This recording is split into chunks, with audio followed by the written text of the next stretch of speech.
అభివృద్ధి వికేంద్రీకరణ అనేది మన ఎజెండా. మిషన్ రాయలసీమ అన్నాడు నేను ప్రకటించా. ఆ మిషన్ రాయలసీమ అమలు చేసడానికి ఈ రోజు మన ప్రభుత్వం పనిచేస్తుంది. రాయలసీమను ఒక automotive, electronic, renewable energy, horticulture hub గా తీర్చిదిద్దుతున్నాము. ప్రకాశం జిల్లాలో రిలయన్స్ సిబిజీ ప్లాంట్స్ ఏర్పాటు చేస్తున్నాం. ఉభయ గోదావరి జిల్లాలో పెద్ద ఎత్తున ఆక్వాని ప్రోత్సహిస్తున్నాం. ఏకంగా ఉత్తరాంధ్రలో ఐటీ, ఫార్మా, మెడికల్ ఎక్విప్మెంట్ తయారీ, ఏకంగా భారతదేశంలోనే అతి పెద్ద స్టీల్ ప్లాంట్ ఆసిలర్ మిత్తల్ ప్లాంట్ కూడా మనం తీసుకొస్తాం జరిగింది. గడిచిన 11 నెలల్లో 8.5 లక్షల కోట్ల విలువైన పెట్టుబడి, తద్వారా 6 లక్షల మందికి ఉద్యోగాలు కల్పించే దిశగా మన ప్రభుత్వం ఒప్పందాలు కుదుర్చుకుంది. ఇంకా తెలుగుదేశం పార్టీలో మా కార్యకర్తలే అధినేత.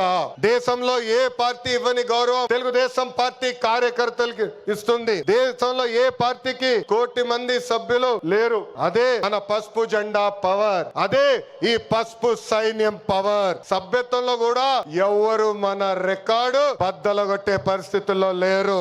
ఈ రోజు 5 లక్షల ప్రమాద బీమా అందిస్తున్నాం. ఫ్యాక్షన్ లో ఎవరైనా చనిపోతే వాళ్ళ బిడ్డలు ఫ్యాక్షన్ లోకి వెళ్లకుండా ఎన్టీఆర్ మోడల్ స్కూల్లో మన నాయకుడు చంద్రబాబు నాయుడు గారు ఈ రోజు చదివిస్తాం జరుగుతుంది. విద్య, వైద్యం, స్వయం ఉపాధి, ఇలా 140 కోట్ల రూపాయలు కేవలం కార్యకర్తల సంక్షేమం కోసం ఖర్చు పెట్టిన పార్టీ తెలుగుదేశం పార్టీ. నేను స్వయంగా వైసీపీ హయాంలో ఇబ్బంది పడిన కుటుంబాలని కలుస్తున్నా.